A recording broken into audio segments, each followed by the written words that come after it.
Halo sobat spesialis konstruksi, ketemu lagi sama gue Rido di Aspil, anak sipil.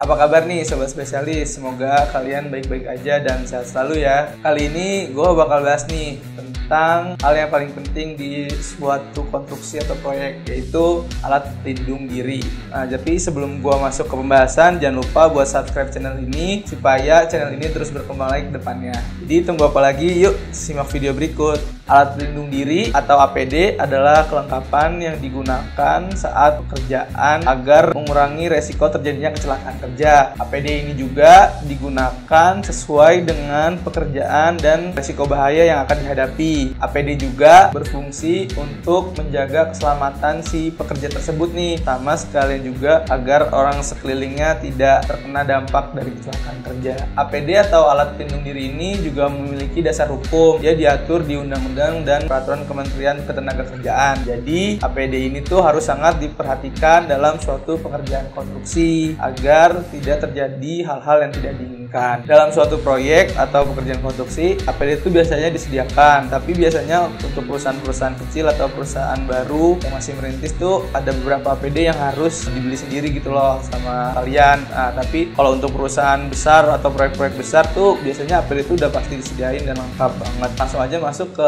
macam-macam APD nih. Jadi kalian harus tahu nih ada APD apa aja sih dalam suatu pekerjaan konstruksi. Sebenarnya ada beberapa APD yang emang wajib dan pasti akan digunakan setiap pekerja atau bahkan staf yang ke lokasi pekerjaan. Dan juga ada beberapa APD yang memang digunakan hanya untuk pekerjaan tertentu gitu loh. Nah, langsung aja kita masuk nih ke yang pertama. Yang pertama itu helm. Helm pengaman atau helm proyek itu biasa digunakan oleh para pekerja dan siapapun yang ke lapangan tuh untuk melindungi bagian kepala nih. Nah, agar tidak tertimpa oleh bahan-bahan material suatu pekerjaan konstruksi.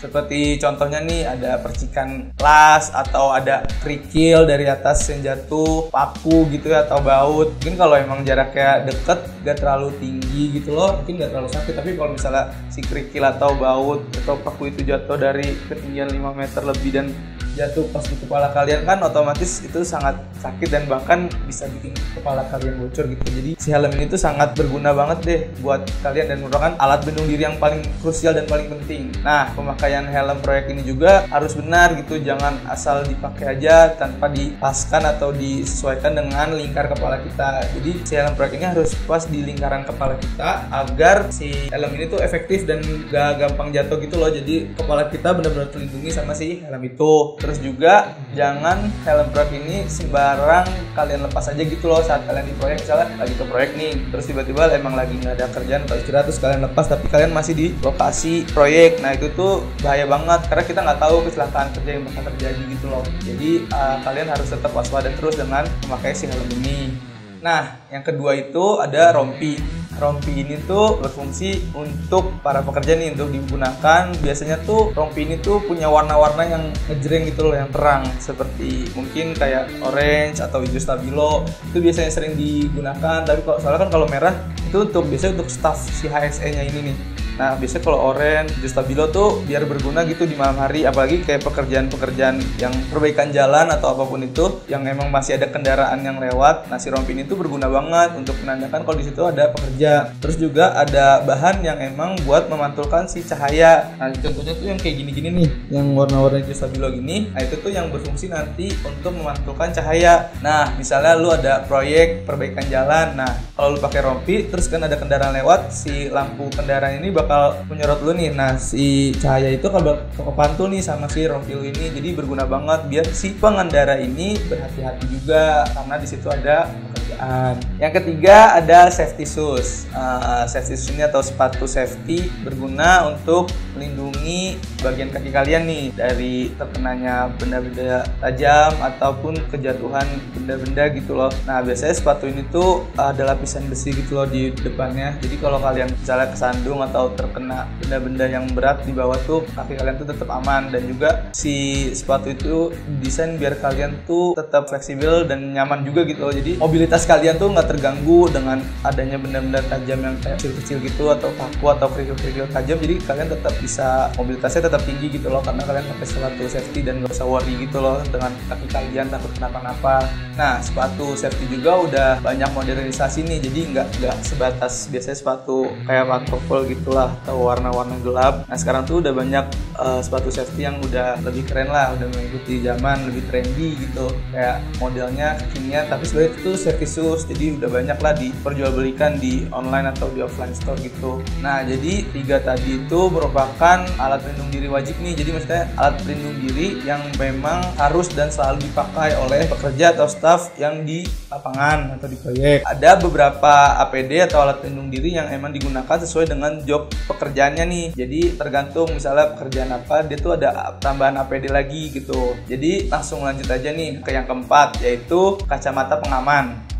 Nah, kacamata pengaman ini digunakan agar kalian terlindungi nih mata kalian dari iritasi. Jadi misalnya kalian lagi di lantai bawah terus ingin melihat pekerjaan di atasnya gitu kan, sebatas nengok gitu ke atas. Nah, itu tuh kalau kita nggak tahu kan di atas ada pekerjaan apa, takutnya ada yang kita terkena jatuhan debu atau serpihan las gitu. Nah, itu bahaya banget buat mata. Dan juga kacamata ini juga bisa berfungsi untuk merendahkan intensitas matahari. Jadi misalnya apalagi buat operator-operator alat berat atau apalagi tower crane gitu yang memang tinggi, jadi kalian tuh nggak terlalu silau kalau pakai kacamata ini, jadi pekerjaan kalian pun jadi lebih maksimal. Terus yang kelima ini body harness.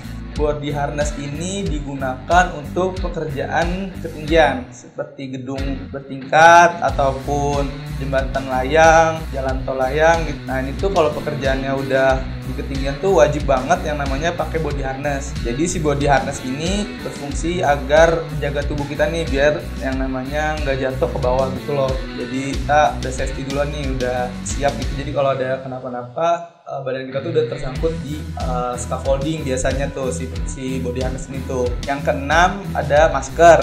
Masker ini berfungsi untuk menjaga pernapasan kita nih, apalagi buat pekerjaan-pekerjaan yang biasanya chemical gitu loh, kayak waterproofing atau apapun yang menghasilkan bau-bau yang menyengat gitu, ataupun juga debu-debu di proyek gitu. Jadi kalau kalian pakai masker itu udara dari luar tuh terfiltrasi gitu loh sama si masker, jadi kalian jadi lebih sehat gitu loh kan, termasuk dari K3 juga keselamatan kesehatan kerja. Jadi si masker ini penting juga nih buat para pekerja agar tetap sehat dan tetap dalam kondisi fit atau maksimal. Yang ketujuh itu ada sarung tangan. Sarung tangan ini berfungsi agar tangan kita nih terjaga sama bahan-bahan kimia ataupun benda-benda tajam nih kayak kawat atau paku gitu. Jadi si sarung tangan ini berfungsi jadi nggak langsung benda-benda tajam atau bahan-bahan yang membahayakan tuh langsung nyentuh ke tangan kita. Jadi itu tuh termasuk pencegahan gitu loh. Jadi nggak langsung ke bagian tubuh kita. Biasanya tuh pas proses pembersihan, biasanya saat kita lagi nge-bending kawat gitu kan, biasanya banyak kawat-kawat sisa atau apapun itu yang bisa membahayain tangan kita, itu bisa kita minimalisir dengan pakai yang namanya sarung tangan. Ada juga biasanya sarung tangan khusus biasanya untuk pekerjaan elektrikal atau mekanikal gitu. Nah, itu tuh udah dirancang khusus, misalnya ada sarung tangan yang memang nggak bisa mengantarkan listrik atau apapun itu tuh udah disediakan gitu, udah ada sarung tangan khususnya biar kalian tetap aman dan safety terus nih dalam pekerjaan. Yang terakhir ada alat pelindung telinga. Alat pelindung telinga ini ada dua nih, ada yang namanya earmuff atau penutup telinga, ada juga yang namanya earplug atau penyumbat telinga. Dua jenis tersebut sama-sama berfungsi untuk mengurangi kebisingan di proyek. Jadi saat ada pekerja yang mengerjakan pekerjaan yang mengeluarkan suara yang cukup bising, dia tetap fokus kalau pakai si pelindung telinga ini. Penutup telinga biasanya bisa menahan suara atau kebisingan ini dari 20 sampai 30 desibel. Sedangkan si penyumbat telinga ini bisa menahan kira-kira 10 sampai 15 desibel. Nah, itu tadi gambaran sebagian besar alat-alat pelindung diri di proyek. Nah, mungkin kalau di tempat kalian atau kalian punya pengetahuan lebih nih tentang alat-alat pelindung diri yang emang gak ada yang tadi gue sebutin, kalian bisa tulis aja di kolom komentar. Idealnya dalam suatu proyek konstruksi itu tuh alat-alat pelindung diri itu udah disediakan, karena apalagi udah ada yang namanya dasar hukum kalau setiap pekerjaan konstruksi itu diwajibkan menggunakan namanya APD atau alat pelindung diri. Dan alat pelindung diri ini juga harus yang namanya SNI atau standar nasional gitu. Jadi nggak boleh main asal aja, harus terstandar lah alat-alat pelindung diri ini. Nah, buat para pekerja ataupun kalian yang bakal nantinya jadi pelaksana atau pengawas lapangan, kalau kalian nggak dikasih APD atau alat pelindung diri ini nih dari perusahaan kalian bisa menyatakan keberatan nih untuk datang ke lokasi proyek tersebut. Nah, karena si APD ini sangat penting ya, sangat krusial perannya karena udah menyangkut nyawa dan orang banyak juga. Jangan jadiin si APD ini suatu kewajiban aja nih. Jadi si APD ini tuh jadiin kebutuhan nih buat kalian yang bakal jadi orang di lapangan atau yang bakal mengerjakan suatu proyek. Selalu ingat kalau APD itu hal yang paling penting nih. Sebelum mulai pekerjaan harus dicek dulu, dan di saat pekerjaan tuh harus tetap dilakukan controlling gitu loh, agar pekerjaan tersebut tuh tetap aman dan terkendali. Nah, sekian video dari Spesialis Konstruksi kali ini. Jangan lupa buat like, share, dan subscribe channel ini biar kalian gak ketinggalan video menarik lainnya.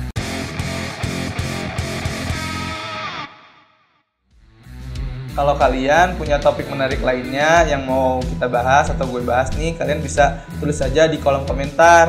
Nah, terima kasih telah menonton. Semoga video ini bermanfaat buat kalian semua. Sampai jumpa di video selanjutnya. Dadah!